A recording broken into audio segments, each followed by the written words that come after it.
Assalamualaikum warahmatullahi wabarakatuh.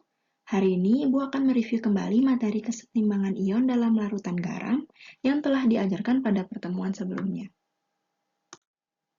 Pertama-tama kita akan mempelajari dulu sifat larutan garam dan hidrolisis garam.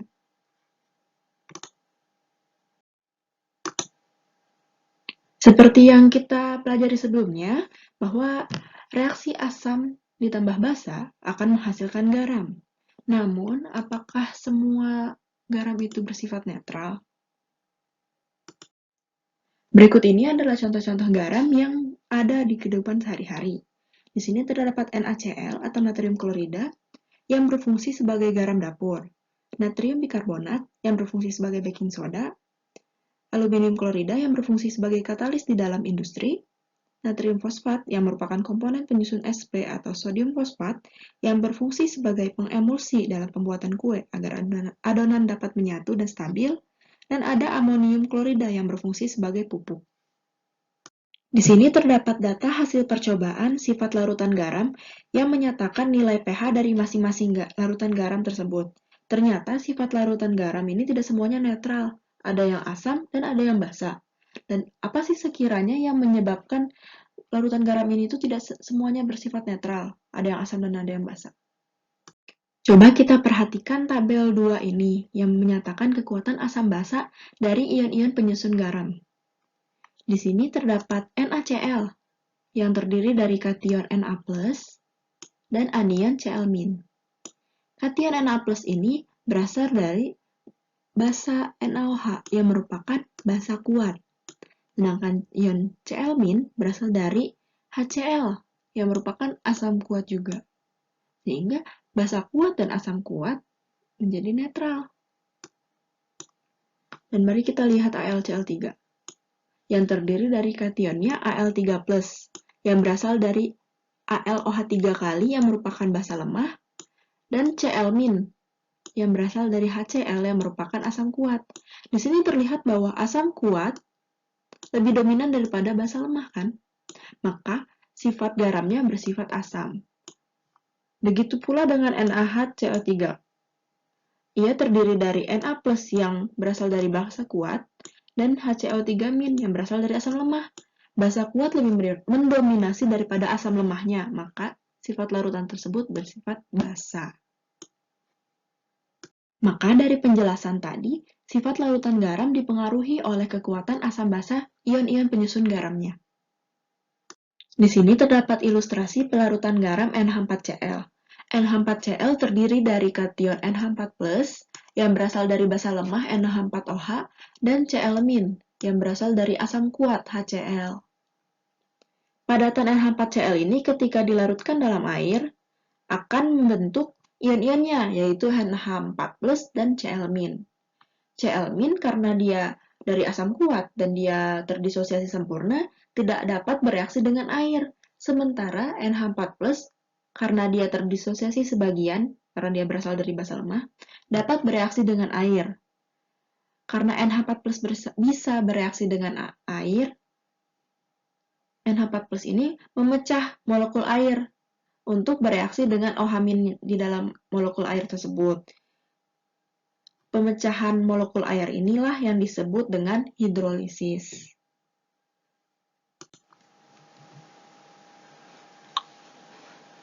Jadi, ion garam dari asam atau basa lemah menyebabkan terjadinya hidrolisis. Dengan dari asam kuat tadi tidak dapat menyebabkan hidrolisis karena dia tidak dapat bereaksi. Dari ilustrasi di sini juga kita dapat melihat bahwa Na4+ bereaksi dengan OH-, namun Cl- tidak dapat bereaksi dengan molekul air, sehingga konsentrasi H+ di dalam larutan tersebut lebih banyak daripada OH- karena OH- telah bereaksi dengan NH4+. Hal inilah yang menyebabkan larutan NH4Cl ini bersifat asam, karena konsentrasi H+ lebih banyak daripada konsentrasi OH-.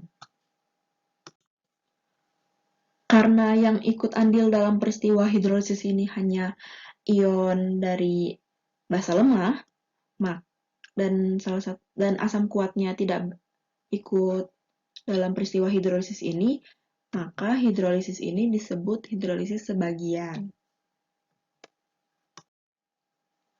Lalu bagaimana jika garamnya terdiri dari asam kuat dan basa kuat? Di sini coba kita lihat ilustrasi pelarutan NaCl. Seperti yang kita tahu, NaCl terdiri dari kation Na+ yang berasal dari basa kuat NaOH dan Cl- yang berasal dari asam kuat HCl. Karena keduanya merupakan asam basa kuat, maka keduanya terdisosiasi sempurna dan tidak dapat bereaksi dengan air, sehingga tidak menyebabkan terjadinya pemecahan molekul air. Karena molekul air ini tidak pecah, maka molekul air ini hanya mengelilingi ion-ion garam dari NaCl ini. Jadi ini Cl- nya dan ini Na+, dan hanya dikelilingi oleh molekul-molekul airnya, tidak memecah molekul air tersebut. Nah, peristiwa ion-ion garam dikelilingi oleh molekul-molekul air ini disebut dengan hidrasi. Jadi, karena ia tidak menyebabkan pecahnya molekul air, maka hidrolisis ini tidak terjadi. Sehingga jika asam kuat dan basa kuat membentuk suatu garam, maka garamnya itu tidak akan menyebabkan hidrolisis. Di sini juga dapat terlihat bahwa H+ dan OH- yang di dalam molekul H2O tidak terpecahkan dan dia tidak mengubah konsentrasi H+ dan OH-nya. Makanya sifat larutan garam dari asam kuat dan basa kuat ini bersifat netral. Lalu bagaimana jika suatu garam yang ion-ionnya berasal dari asam dan basa lemah? Misalnya, ada garam NH4CN ini. Keduanya berasal dari asam lemah dan basa lemah, yaitu NH4OH dan HCN. Karena keduanya terdisosiasi sebagian, keduanya dapat bereaksi dengan molekul air, yang menyebabkan hidrolisis, pecahnya molekul air ini. Jadi, NH4+-nya bereaksi dengan OH-nya membentuk NH4OH, dan CN-nya bereaksi dengan H+ untuk membentuk HCN. Jadi, molekul air tersebut pecah dan bereaksi dengan ion-ion garamnya, sehingga hidrolisis yang terjadi pun hidrolisis total, tidak sebagian lagi, karena dua-duanya bereaksi dengan molekul air. Tapi di sini tidak terdapat perubahan konsentrasi H+ dan OH- kan? Namun, apakah sifat larutan garam ini netral? Untuk asam dan basa lemah kan terdapat tetapan ionisasi asam lemah ataupun basa lemah, yaitu Ka dan Kb, yang menyatakan kekuatan asam dan basa dari zat tersebut. Sehingga sifat larutan garamnya juga tergantung dari nilai Ka dan Kb-nya. Jika nilai Ka-nya lebih besar daripada Kb, maka sifat larutan tersebut lebih asam. Jika Ka-nya sama dengan Kb, maka netral, dan jika Ka-nya lebih kecil daripada Kb, maka sifat larutannya basa. Jadi dapat disimpulkan bahwa di dalam peristiwa hidrolisis garam, terjadi suatu garam dalam pelarut air terurai membentuk ion-ionnya dan bereaksi dengan molekul air yang menyebabkan pecahnya molekul air. Dan reaksi antar ion-ion garam ini dengan molekul air tersebut akan membentuk sebuah kesetimbangan ion yang mempengaruhi pH larutan dan yang dapat bersifat netral, asam, maupun basa.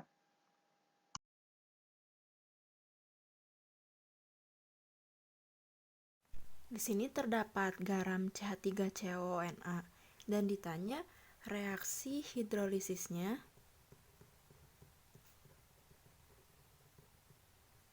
dan sifat larutan garamnya.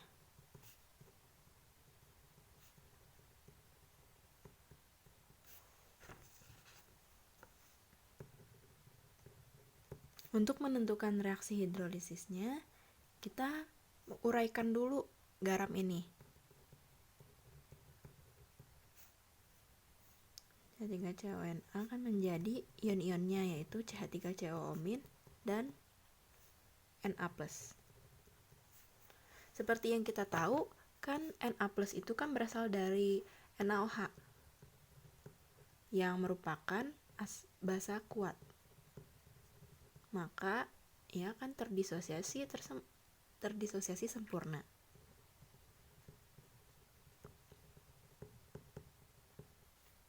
Maka dari itu, Na+ itu tidak dapat bereaksi dengan H2O karena dia terdisosiasi sempurna. Karena terdisosiasi sempurna itu kan reaksinya hanya satu arah. Sedangkan CH3CO- berasal dari CH3COH yang merupakan asam lemah yang terdisosiasi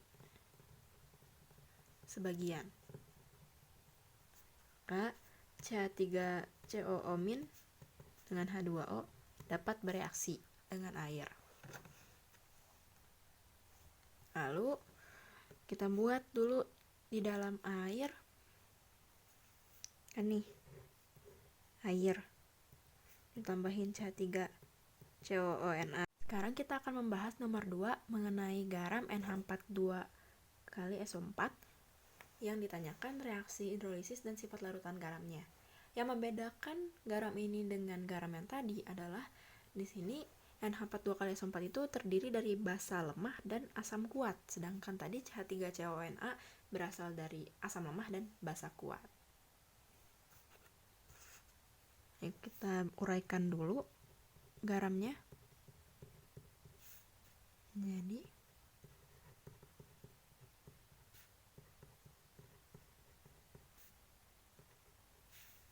kan SO4 2- seperti yang kita tahu berasal dari asam kuat H2SO4. H2SO4 itu kan asam kuat terdisosiasi sempurna, sehingga SO4 2- ini tidak dapat bereaksi dengan air. Sedangkan NH4+ itu kan berasal dari basa lemah NH4OH, sehingga NH4+ itu dapat bereaksi dengan air. Jadi kita buat dulu, untuk membuat reaksi hidrolisisnya, buat dulu reaksi kesetimbangan air, karena kita kan akan melarutkan garam dalam air, plus tambah H-. Di sini kan yang lemah itu NH4+, dan karena dia lemah, dia terdisosiasi sebagian, dia yang dapat bereaksi dengan air, maka NH4+-nya yang kita tulis di reaksi selanjutnya. NH4+ kan dapat bereaksinya dengan OH- karena dia udah kation bereaksi dengan anion. Membentuk NH4OH. NH4+ tambah OH- membentuk NH4OH Jadi reaksi ini bisa dicoret ya. Jadi reaksi totalnya NH4+ tambah H2O membentuk NH4OH ditambah H+. Jadi konsentrasi H+-nya malah bertambah, yang menyebabkan karena tadi kan OH- dipakai bereaksi tuh dengan NH4+, jadi kan berkurang tuh konsentrasi OH-, sedangkan H+-nya bertambah. H+ bertambah lebih besar daripada OH-, maka sifat larutan ini adalah asam. CH3COONA-nya menjadi ion-ionnya. Berarti ada air dan ada ion-ionnya. Coba kita buat dulu reaksi kesetimbangan dari air. H2O menjadi H+ dan OH-. Lalu kalau CH3COO- ini kan menyebabkan dia ion dari asam lemah dan menyebabkan pecahnya molekul air. Nah, ketika pecahnya molekul air itu kan CH3COO- ini akan bereaksi dengan H+ dari H2O. Makanya CH3COO- tambah H+ menjadi CH3COOH. Jadi reaksi totalnya ini bisa dicoret ya. CH3COO- tambah H2O menjadi CH3COOH tambah OH-. Jadi di sini malah konsentrasi OH-nya lebih banyak daripada H+-nya. OH-nya bertambah. Karena OH- lebih besar daripada H+, maka sifatnya adalah basa. Untuk soal ketiga ini terdapat garam yang berasal dari asam lemah dan basa lemah, yaitu NH4CN. Kita uraikan dulu. NH4CN terurai menjadi NH4 plus dan CN-. Keduanya berasal dari asam dan basa lemah kan, maka dapat mereka terdisosiasi sebagian dan dapat bereaksi dengan H2O. Sehingga reaksi hidrolisis ini yang di sini akan ada dua, karena dua-duanya dapat bereaksi dengan H2O. Kita buat dulu untuk reaksi hidrolisis yang pertama. H2O dengan H plus tambah OH min. NH4 plus kation akan bereaksi dengan anion dari H2O. Jadi NH4 plus tambah OH min membentuk NH4OH tambah H plus. Jadinya enggak tambah H plus. Kita coret OH minnya NH4 plus tambah H2O jadi NH4OH tambah H plus. Untuk reaksi yang kedua, kita buat lagi kesetimbangan airnya, yaitu plus tambah OH min. Di sini ada CN min, reaksi dengan ini kationnya karena dia anion. H plus menjadi HCN, HCN aja. Kita coret H plusnya. Jadi CN min ketika direaksikan dalam air membentuk HCN dan menghasilkan OH min. Di sini kita lihat dalam hidrolisis NH4+, dia melepaskan H+, tapi H+-nya dipakai untuk CN min. Dan gini aja terus. Jadi gimana ya? Konsentrasi H+ dan OH minnya tidak berubah gitu. Jadi pengaruh di sini dalam sifat larutan asam dan basanya tidak terpengaruh oleh H+ dan OH minnya, melainkan nilai Ka-nya, Ka atau Kb-nya. Jadi jika nilai Ka-nya lebih besar dari Kb kan, maka pH-nya, maka sifat larutan garamnya akan asam kan.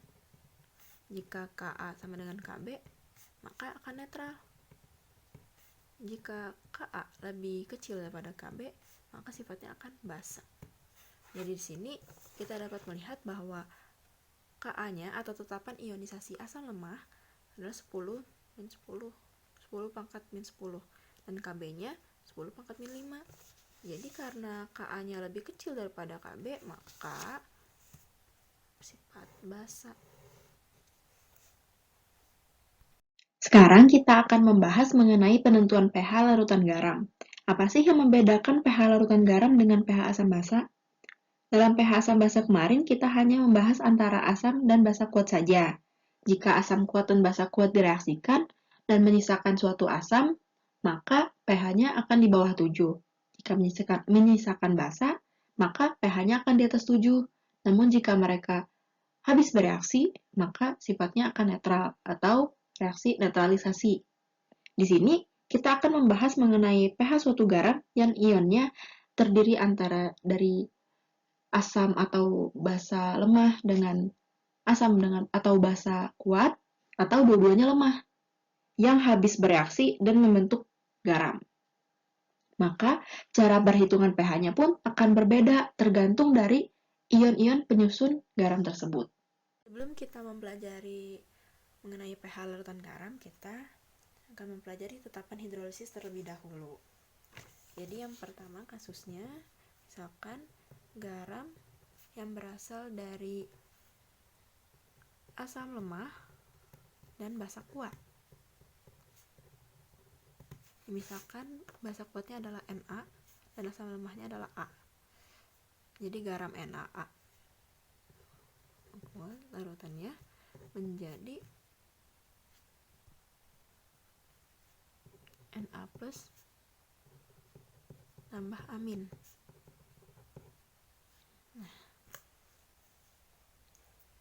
Karena Na plus itu adalah dari basa kuat, maka di dalam air tidak akan dapat bereaksi.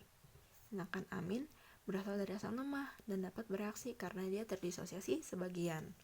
Maka dari itu kita buat reaksi amin tambah H2O menjadi Ha ditambah OH-. Jadi KH-nya adalah tetapan hidrolisisnya Ha kali OH- per amin aja, H2O-nya enggak karena liquid. Nah, jadi untuk menyederhanakan persamaan ini dikali H plus per H plus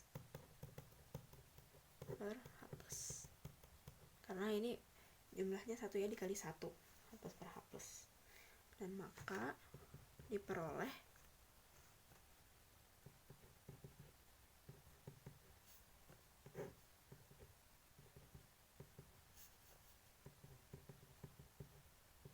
kali OH- H plus. OH- dikali H plus itu kan sama dengan KW, ya kan? Kalau Ha amin kali H plus itu, coba kita lihat, basa lemah jika terurai menjadi H plus tambah amin, jadi K-nya itu Ka sama dengan H plus amin per Ha. Jadi ini kebalikannya, jadi bisa dibilang kalau ini tuh 1 per Ka. Maka dari itu rumusan KH untuk garam, asam lemah, dan basa kuat adalah 1 per Ka dikali Kw, atau KH sama dengan Kw per KH. Untuk apa sih rumusan ini? Itu rumusan KH ini akan digunakan untuk penentuan pH yang akan dijelaskan di video selanjutnya. Kalau untuk garam yang berasal dari asam kuat dan basa lemah, berarti garamnya misalnya BX, jadi B-nya basanya, X-nya dari itu asamnya, jadi B plus ditambah X min. Karena X minnya dari asam kuat, jadi dia tidak dapat bereaksi. Kalau B plusnya kan berasal dari basa lemah, jadi dapat bereaksi dengan air. Jadi BOH ditambah H2O. BOH tambah H2O. Jadi di sini KH-nya adalah BOH kali salah kali H tambah H plusnya ini, jadi kali H plus per B plus. Untuk sama seperti tadi, tapi ini dikali OH- untuk penyederhanakannya, dan untuk mendapat nanti konsentrasinya H plus nanti untuk penurunan rumusnya. Jadi kita coba sederhanakan, BOH B plus OH- kali H plus min. Seperti yang tadi, kalau yang ini kan sama dengan KW. Kalau yang ini seperti tetapan ionisasi basa lemah, karena kalau BOH terdisosiasi itu menjadi B plus dan OH-, dan KB-nya itu B plus OH- per BOH, yang kebalikan dari ini kan, dari ini itu adalah 1 per KB. maka KH-nya adalah 1 per KB dikali KW sama dengan KW per KB. Untuk garam yang berasal dari asam lemah dan basa lemah,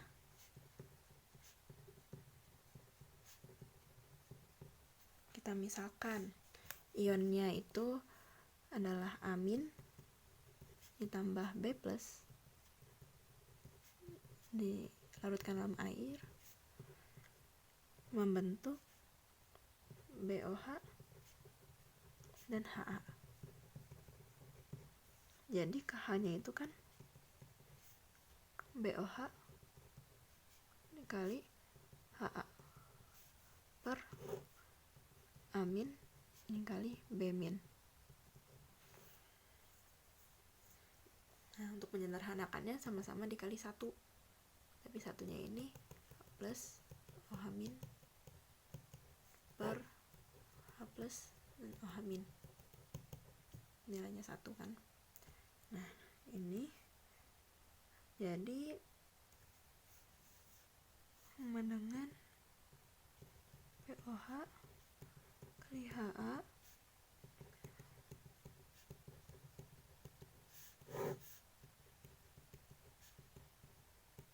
B plus ya.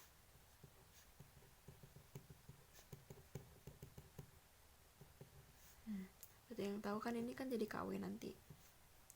Dan kalau tadi kalau tetapan ionisasi asam lemah menjadi amin tambah H plus menjadi KA-nya amin plus per HA. Kalau BOH ionisasi menjadi B plus tambah OH-. Jadi KB-nya B plus OH- per BOH.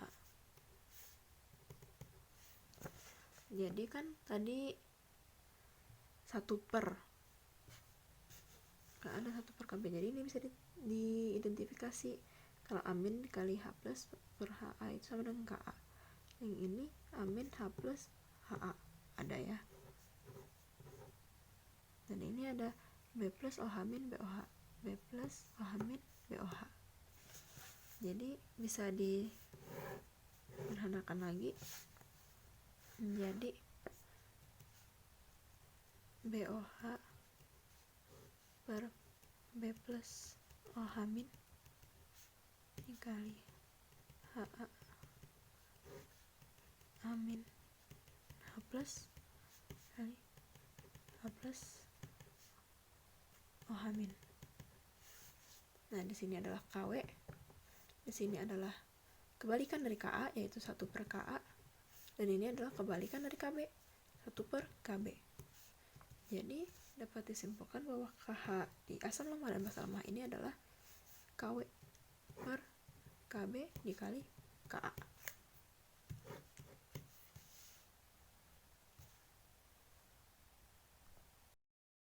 Untuk penurunan rumus secara mendetail dapat dilihat di video yang Ibu cantumkan. Nah, di sini setelah diturunkan rumus dari tetapan hidrolisis yang tadi, didapatlah rumus untuk menentukan konsentrasi OH- dan H+ dari masing-masing jenis garam yang dapat digunakan untuk mencari pH. Di sini terdapat mencari konsentrasi OH- dari garam yang berasal dari asam lemah dan basa kuat. Asam lemah pasti memiliki Ka kan? Makanya di sini terdapat Ka. Dan asam lemah kan yang terhidrolisis. Makanya di sini ada ion dari asam lemahnya. Sedangkan basa kuat yang dicari kan OH-nya. Kenapa OH- yang dicari? Kenapa nggak H+ saja? Karena basa kuat itu kan OH-nya lebih dominan daripada H+, jadi lebih mudah untuk mencari aminnya. Dan juga karena asam lemahnya yang terhidrolisis, jadi dapat dicari dari konsentrasi asam lemahnya, ion dari asam lemahnya. Sedangkan dari larutan garam yang ionnya berasal dari asam kuat dan basa lemah, karena asam kuat lebih dominan H+ daripada OH-nya, maka yang dicari H+. Dan basa lemah itu kan memiliki nilai Kb, jadi ada Kb-nya, dan yang terhidrolisis adalah basa lemah, maka dihitung dari konsentrasi ion dari basa lemahnya. Sedangkan untuk larutan garam yang ionnya berasal dari asam lemah dan basa lemah, tidak dilihat dari konsentrasi ion dari asam lemah dan basa lemah tersebut. Jadi untuk mencari H+-nya itu hanya tergantung dari nilai Ka dan Kb-nya. Untuk mencari pH, asal udah diketahui OH- dan H+-nya, jadi seperti biasa lagi nyari pH-nya. Kalau diketahui OH-, nyari pH-nya, nyari pOH dulu, dan baru dicari pH. Kalau udah dikasih tahu, udah didapatkan H+, langsung saja dengan rumus pH seperti biasa. Di sini terdapat contoh soal, yaitu suatu garam dihasilkan dari reaksi 100 ml larutan HCN 0,1 molar dan 100 ml larutan NaOH 0,1 molar, dan diketahui KaHCN 10⁻⁻10. Disuruh menentukan tetapan hidrolisis dan pH larutan garamnya. Jadi di sini kan antara asam lemah dan basa kuat. Di soal nomor 4 ini, kita akan mereaksikan 100 ml larutan HCN 0,1 molar dan 100 ml larutan NaOH 0,1 molar. Dan kita pertama kali akan menentukan tetapan hidrolisisnya terlebih dahulu. Jadi untuk menentukan tetapan hidrolisis, kita buat dulu persamaan reaksi dari campuran HCN dengan NaOH ini untuk membentuk suatu garam. Jadi HCN fasanya aquos tambah NaOH membentuk suatu garam padat ya, dan H2O liquid. NaCN tambah NaOH menjadi garam NaCN ini. Karena kita akan melarutkan garam NaCN ini ke dalam air, jadi kita harus membuat reaksi hidrolisisnya, hidrolisisnya dengan awalnya itu kita menguraikan dulu NaCN-nya dalam air. Bagaimana? NaCN dalam air itu membentuk Na+ tambah Cn-. Aquos. Karena Na+-nya berasal dari NaOH yang merupakan basa kuat, maka Na+-nya tidak dapat bereaksi ya dengan air. Sedangkan Cn-nya berasal dari HCN basa lemah, jadi bisa bereaksi dengan air. Yang kita buat jadi Cn- ditambah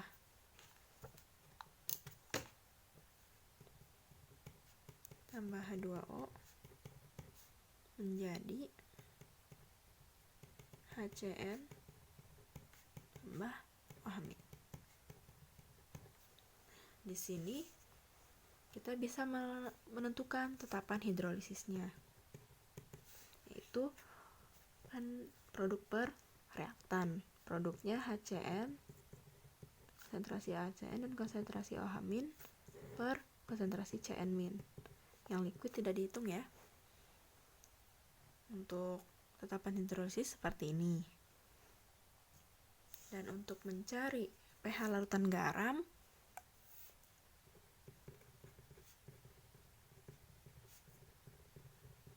kita reaksikan dulu yang tadi, HCN-nya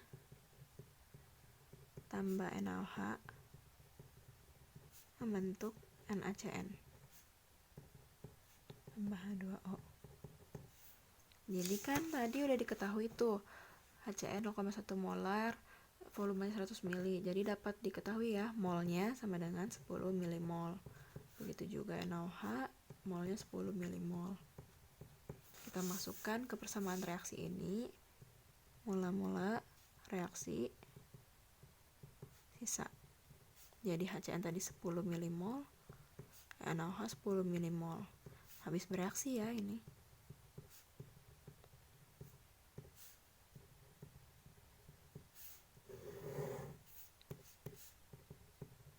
Nyisakan garam NaCN 10 milimol.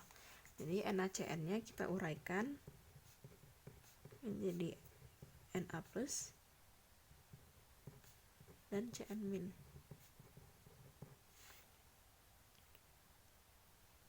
Jadi NaCN-nya kan kita udah tahu tuh 10 milimol. Nanti bisa didapat Cn min-nya 10 milimol. Mengapa kita perlu mol Cn min? Karena di rumus untuk ini kan asam lemah, basa kuat. Rumus mencari pH-nya kan dari konsentrasi OH min sama dengan akar Kw per Ka dikali Cn min. Jadi untuk mencari konsentrasi OH min-nya, akar dari Kw per Ka dari asam lemahnya dikali konsentrasi asam lemahnya. Makanya kita perlu konsentrasi asam lemah. Tapi untuk mencari konsentrasinya kan ini baru molnya tuh. Jadi konsentrasinya 10 milimol ini per volume total. Volume totalnya kan tadi ini 100 mili, ini 100 mili. Berarti volume totalnya 200 mili kan.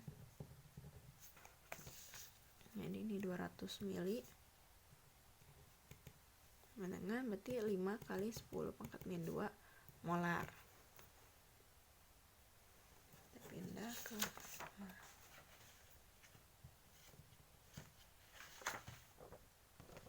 karena rumusnya kita udah tahu ya, OH min akar Kw per Ka dikali konsentrasi Cn min, tinggal masukin aja. Kw kan 10 min 14 per Ka nya tadi 10 pangkat min 10 dikali konsentrasi Cn min, yaitu 5 kali 10 pangkat min 2. Bisa didapat ini 5 kali 10 pangkat min 6, hasilnya akar 5 kali 10 pangkat min 3. Dari konsentrasi ini kan molar ya, dari konsentrasi ini dapat diketahui kan pOH-nya karena diketahui OH min. Jadi 3 min log akar 5. Untuk mencari pH-nya tinggal 14 dikurang 3 min log akar 5 sama dengan 11 plus log akar 5. Jadi pH larutan garam ini bersifat basa. Dan angka pastinya adalah 11 plus log 5, log akar 5. Sekian materi dari kesetimbangan ion dalam larutan garam. Terima kasih. Wassalamualaikum warahmatullahi wabarakatuh.